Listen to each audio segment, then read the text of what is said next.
चलो देखो, linear programming में सबसे इम्पॉर्टेंट है कि जो आप ग्राफ बनाओगे उसकी इक्वेशन प्लॉट करना, उसका शेडेड रीजन निकालना, राइट। तो हम सीधे एक एग्जांपल ले लेते हैं। जैसे अगर सपोज कोई क्वेश्चन है जिसमें बोला गया है कि आपको मैक्सिमाइज़ करना और एक इक्वेशन दी हुई है 5x + 3y, ये z इक्वेशन है ना, इसको बोला गया कि इसको मैक्सिमाइज़ करो। इसके साथ साथ इसके कुछ कंस्ट्रेंट्स गिवन है।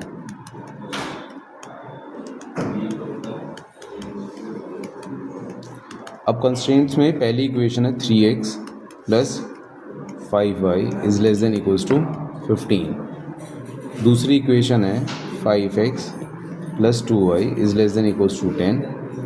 x and y both are greater than = 0। एक तो सीधे सीधे ये समझ जाना, जब ये मेंशन है ना तो जो शेडेड रीजन होगा इन फर्स्ट क्वाड्रेंट ओनली, ठीक है ना। ये तो फिक्स है अगर ये दोनों मेंशन है कि x इज ग्रेटर देन = 0 और y इज ग्रेटर देन = 0। आपको करना क्या है, जो भी गिवन कंस्ट्रेंट्स हैं इनको ग्राफिकली प्लॉट करना है। तो जब आप सोल्यूशन स्टार्ट करोगे, x and y greater than 0 का मतलब होता है कि जैसे ये हमारा y एक्सिस हो गया, दिस इज x एक्सिस, तो x ग्रेटर देन = 0 का मतलब होता है कि y एक्सिस से इस तरफ होगा पूरा, है ना। मतलब ये y एक्सिस है, इसके इस तरफ ही होगा पूरा का पूरा शेड, ठीक है। और y इज ग्रेटर देन 0 का मतलब होता है अबव x एक्सिस, इस तरीके से, तो यानी पूरा ऊपर। तो दोनों के साथ अगर मैं कंबाइन करूंगा तो देख रहे हो क्लियरली पता चल रहा है कि जो कॉमन है वो फर्स्ट क्वाड्रेंट में ही है सिर्फ, ठीक है। इसको हम अभी मेंशन नहीं करते, नहीं तो बहुत सारी लाइंस दिखने लगेंगी। अब एक एक करके, जैसे पहली इक्वेशन है 3x + 5y = 15। इसमें अगर मैं x को 0 लेता हूँ, है ना, तो y कितना हो जाएगा 3। अगर मैं y को 0 लेता हूँ तो x हो जाएगा 5। तो पहली लाइन जो हम ड्रॉ करेंगे वो 0,3 और 5,0 से करेंगे। तो 1 2 3 4 5, ये 5,0 हो गया, 1 2 3, ये 0,3 हो गया, ठीक है। अब इससे एक लाइन ड्रॉ कर देते हैं,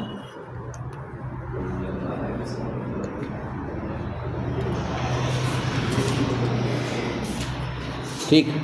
अब इस लाइन का शेडेड रीजन ढूंढना है। कैसे पता चलेगा कौन सा शेडेड रीजन है? तो इसीलिए नहीं आता है तुम्हें ये ट्रायंगल, सीधे तुक्का मार दे दो। अरे जब समझा रहे हो तो बेइज्जत इस्तेमाल करो अपना कि क्यों होगा ये। जो ये पूरा लाइन है वो अगर मैं बोलूँ तो ये जैसे ये वाला पार्ट भी हो सकता है या फिर ये वाला भी हो सकता है। अब दोनों में से होगा कौन सा, ये हमें पता करना है। तो ये पता करने का तरीका क्या है कि आप दोनों पार्ट में से कहीं से भी कोई पॉइंट पिक कर लो। ये अगर कन्फ्यूजन है तो दोनों जगह से पिक कर लो, ठीक है। कैसे पिक करेंगे?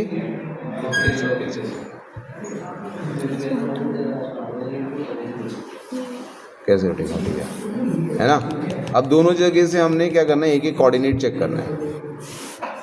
एक पॉइंट आप इस साइड से ले लो, जैसे मान लो ये ले लिया मैंने 1,0, दूसरा दूसरी तरफ से इधर की साइड। अब जैसे 5,0 था, यहाँ 6,0, 7,0, 8,0, कोई भी ले सकते हो। तो ये हालांकि ज़रूरत नहीं है, लेकिन तुम लोगों को समझ नहीं आता इसलिए चेक कर लो, बेटर है। पहले 1,0 पे चेक करो। पहली इक्वेशन क्या है?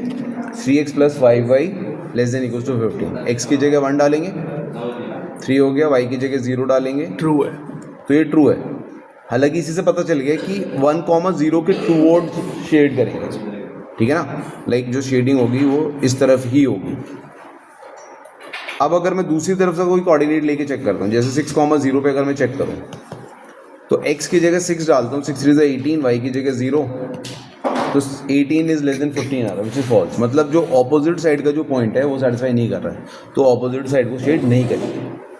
दूसरा है 5x + 2y is less than = 15 के लिए। इसमें अगर मैं x को 0 लेता हूँ तो y 5 आ जाएगा।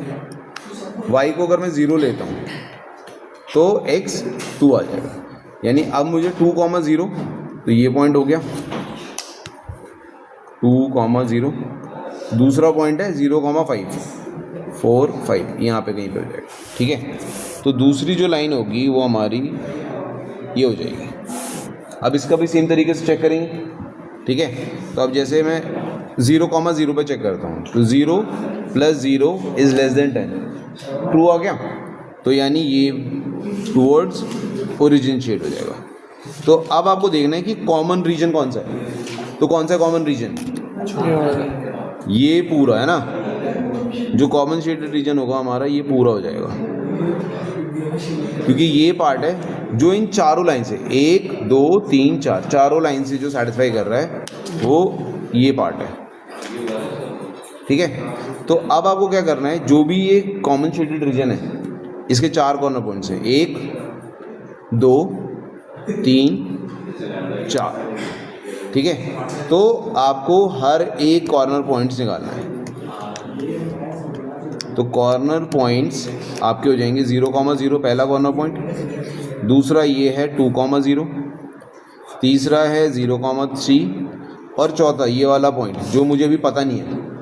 ये यूजुअली ग्राफ पे पता चल जाता है अगर प्रॉपर बनाओ तो, लेकिन अगर कई बार क्या होता है फ्रैक्शंस में आते हैं, जैसे इसी का जो आएगा जब हम डायरेक्टली नहीं पता चलेगा, लेकिन दोनों इक्वेशन को अगर हम सॉल्व करते हैं तो पॉइंट ऑफ इंटरसेक्शन आएगा इसका 20/19 45/90। ये कैसे निकालेंगे? दोनों को सॉल्व करके। कैसे सॉल्व करते हैं इक्वेशन को? इन दोनों इक्वेशन को कैसे सॉल्व करेंगे? एक्स एंड वाई की वैल्यू निकालने के लिए सब्स्टिट्यूशन से कर सकते हैं। हाँ, या फिर एलिमिनेशन मेथड से। ठीक है ना, तो इक्वेशन को सॉल्व करके आपके पास पॉइंट ऑफ इंटरसेक्शन आ जाएंगे। तो फोर्थ पॉइंट है 20/19, 45/90। अब इन चारों पॉइंट पे z की वैल्यू निकालेंगे। हमारा z क्या था? z था 5x + 3y, 5x + 3y। तो 0,0 पे तो 0 आ गया, 2,0 पे 10 आ जाएगा, 0,3 पे 9 आ जाएगा, और 20/19 45/19 पे आ जाएगा 235/90। तो 19 10 190 होता है, तो 10 से तो ज़्यादा ही है ना। तो दैट मीन्स कि यही हमारी क्या हो जाएगी? Maximum value. ठीक है, तो maximum value of z is 235/90 हो जाएगा। कब? When x is 20, y is 45/90। ठीक है, तो इसी तरीके से जितने भी क्वेश्चन आएंगे सारे क्वेश्चन ऐसे ही करते हैं। अब जितने मर्जी आप एग्जाम्पल ले लो, हर एक क्वेश्चन इसी तरीके से होगा। एक मैं अब और क्वेश्चन करके दिखा देता हूँ। इसमें चेक करने के लिए तो कुछ होता है? हाँ, इसमें नहीं, वो अनबाउंडेड में होता है, बाउंडेड में नहीं होता है। ठीक है, लेकिन तुम लोग इतना ही दिमाग में रखना, चाहे कोई भी क्वेश्चन है, इतना तो जहाँ तक हमने आंसर निकाला है ये पार्ट यहाँ तक कॉमन है हर एक क्वेश्चन का, चाहे जो मर्जी क्वेश्चन हो। ठीक है, पेपर में हाफ डिग्री में क्वेश्चन आया था, वो cos x का ग्राफ बन रहा था, उस पे एक क्वेश्चन ये आएगा एलपीपी में कैसे आएगा? cos x का क्या मतलब होगा एलपीपी में? एलपीपी में cos x नहीं था। ओके, अब यहाँ पे सेकंड एग्जांपल जब हम ले रहे हैं तो इसमें z हमारे पास एक इक्वेशन दी है जिसकी मिनिमम वैल्यू चाहिए और इसके कंस्ट्रेंट। अब कंस्ट्रेंट्स में हमारे पास इक्वेशंस हैं 2x - y > -5, 3x + y > 3, 2x - 3y > 12, x > 0, y > 0। अब अगेन ये दो इक्वेशन है तो उसका क्या मतलब है? फर्स्ट क्वाड्रेंट जो शेडेड रीजन होगा सिर्फ और सिर्फ फर्स्ट क्वाड्रेंट में ही होगा। ठीक है ना, अब आपने करना क्या है, 1 2 3 तीनों लाइंस को ग्राफ पे प्लॉट करना है। ठीक है, तो पहली लाइन के लिए x को अगर आप 0 लेते हो तो y 5 आ जाएगा, y को अगर 0 लेते हो तो x की वैल्यू -5/2 हो जाएगी। दूसरे में इफ़ यू टेक x 0, हाँ, अगर 2 पॉइंट से तुम्हें समझ में आ जाता है तो काफ़ी है, नहीं आता है तो और भी पॉइंट्स देने पड़ सकते हैं। x को 0 लेंगे -4, y को 0 लेंगे 6। ठीक है ना, इनसे तुम्हारे को 3 लाइंस ड्रॉ करनी है।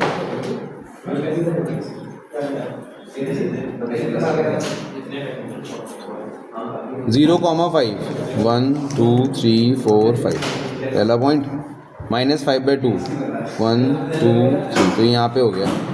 पहली लाइन जो होगी हमारी कुछ इस तरीके से, x is 0 y is 3 x is 1, तो दूसरी लाइन ये होगी ठीक है, 0, -4, 1 2 3 4 यहाँ पे ले लेते हैं ना, 0, -4, 6, 0 यहाँ पे लिए थे, दिस इज 6, 0, ठीक है। मैं अपनी थोड़ा वैसे ऐसी बना रहा हूँ कन्वीनियंट के हिसाब से, तुम लोग जब बनाओगे तो ग्राफ पे प्रॉपरली बनाना है ना, पहले ही जितने मैक्सिमम मिनिमम पॉइंट सारे प्लॉट कर लेना। अब शेडेड रीजन निकालते हैं, हर एक लाइन का शेडेड रीजन चेक करना है। सबसे पहले फर्स्ट लाइन में अगर मैं 0 0 डालता हूँ, देखो अच्छी बात क्या है कि कोई भी लाइन 0 0 से पास ही करती है, तो हर क्वेश्चन को तुम 0 0 पे चेक कर लो, ठीक है ना। अब पहली इक्वेशन में 0 0 डालोगे तो 0 - 0 is greater than equals to -5, तो 0 इज ग्रेटर देन -5, ट्रू है या फॉल्स? ट्रू है। ट्रू, तो यानी ये जो लाइन है वो टूवर्ड्स ओरिजिन शेड हो जाएगा, ठीक है। अच्छा, मैंने इधर जो लास्ट में 2 लाइन ड्रॉ की है वो टेक्निकली मुझे ड्रॉ नहीं करनी चाहिए थी, हटा दिया। क्यों? क्योंकि ये सेकंड क्वाड्रेंट का पार्ट है और पहली ये 2 चीज़ें गिवन थी जिसकी वजह से ये मेंशन था कि जो शेडेड रीजन वो सिर्फ और सिर्फ फर्स्ट क्वाड्रेंट में होगा। दूसरे को चेक करो, 0 + 0 false is greater than equals to false, मतलब अभी ये सेकंड लाइन को चेक किया मैंने, 0 फॉल्स आया, तो ये अवे फ्रॉम ओरिजिन, बस यहीं तक ड्रॉ करेंगे क्योंकि नीचे नहीं जा सकते। थर्ड लाइन में 0 0 इज लेस देन 12, ट्रू, तो ये टुवर्ड्स ओरिजिन, तो कॉमन शेडेड रीजन डायरेक्टली दिख रहा है। हाँ। ये पूरा हमारा कॉमन शेडेड रीजन हो गया है ना, ये पूरा। और आप ग्राफ शीट पे भी ऐसे ही थोड़ा डार्क करना, अरे कहाँ जा रहा है भाई, ताकि आपको मतलब एग्जामिनर को भी पता चलना चाहिए कि आपने कौन सा पार्ट शेड किया है। अब बात करते हैं इसकी कॉर्नर पॉइंट्स की, 1 2 3 4 कॉर्नर पॉइंट्स हैं,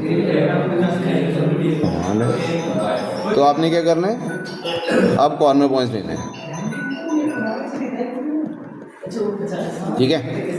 चारों कॉर्नर पॉइंट्स हैं हमारे 0, 5 0, 3 1, 0 एंड 6, 0।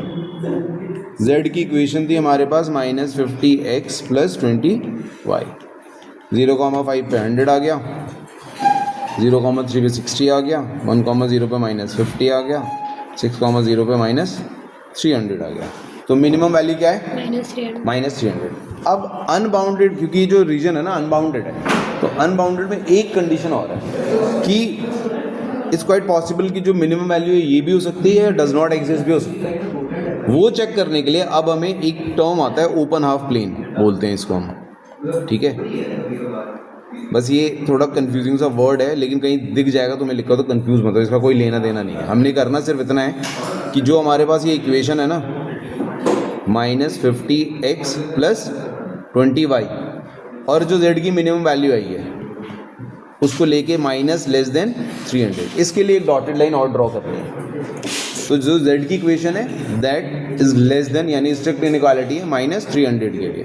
तो इसमें अगर मैं x को 0 लेता हूँ तो y आ जाएगा -15, और अगर मैं y को 0 लेता हूँ तो x आ जाएगा 6, ठीक है। अब इन दोनों से डॉटेड लाइन ड्रॉ करनी है। अब देखो कौन सा कलर लूँ मैं जो बिल्कुल इनसे अलग दिखे, रेड, ठीक है। तो एक पॉइंट है मेरा 6, 0 ये है, और दूसरा पॉइंट कितना है 0, -15। 0, -15 कहीं यहाँ पे नीचे आएगा ना। हाँ। तो अब तुम ध्यान से देखो जरा, अगर मैं एक दो डॉटेड लाइन ड्रॉ होगी और कुछ ऐसे जाएगी, है ना। अब क्या है, ये जो डॉटेड लाइन है मेरी, ये शेडेड रीजन के थ्रू पास कर गई। अगर मेरा डॉटेड लाइन शेडेड रीजन के थ्रू पास कर गया अगर, तो आप बोल दोगे कि नो मिनिमम वैल्यू एग्जिस्ट, खत्म। अगर मेरे ये जो डॉटेड लाइन थी कहीं और इधर उधर से पास करती, इसमें और शेडेड रीजन में कुछ भी कॉमन नहीं होता, तो मिनिमम वैल्यू फिर -300 ही रह जाता। तो आपको बस ये ध्यान रखना है। तो इसी को हम बोलते हैं ओपन हाफ प्लेन। तो ऐसा भी होता था ना कि 2 जगह सेम वैल्यू आती थी, उससे तो वहाँ से वहाँ तक भी सेम वही रहेगा, मिनिमम वैल्यू या मैक्सिमम जो भी है, from that point two that point. तो ये कंडीशन भी आपसे पूछा जा सकता है कि जैसे मान लो तुमने कोई एक ग्राफ बनाया और भाई अपने आप से चेंज हो जाता है, गजब है, उसको अच्छा नहीं लग रहा है। अब तुमने कॉमन शेडेड रीजन ये निकाला, इस पे और इस पे, इन दोनों पे सेम वैल्यू आ गई, तो आप बोल दोगे कि जैसे ये ए और ये बी है, तो फ्रॉम ए टू बी सारी वैल्यू मैक्सिमम वैल्यू हो जाएंगी। तो इनफाइनाइट पॉइंट्स भी हो सकते हैं या इनफाइनाइट मिनिमम पॉइंट भी हो सकते हैं, ठीक है ना। मेजरली जो आएंगे वो यही दो कंडीशन है, पहली वाली डायरेक्ट है ना, जैसे था कि बस अपना कॉमन एक रीजन आ गया, उसके कॉर्नर पॉइंट्स जेड में डाल दो। यहाँ तक जो फर्स्ट में हमने किया है ये तो कॉमन है हर क्वेश्चन के लिए। दूसरा फिर ये आएगा, अगर अनबाउंडेड है तो z की जो मिनिमम वैल्यू आएगी और जो इक्वेशन है उसके साथ एक डॉटेड लाइन ड्रॉ करनी है आपको, और चेक करना है कि डॉटेड लाइन और कॉमन शेडेड रीजन में कुछ भी कॉमन है या नहीं है। अगर कुछ भी कॉमन है तो नो मिनिमम वैल्यू, अगर कॉमन नहीं है तो मिनिमम वैल्यू जो आई है वही एग्जिस्ट करेगी, ठीक है। ये हो गया।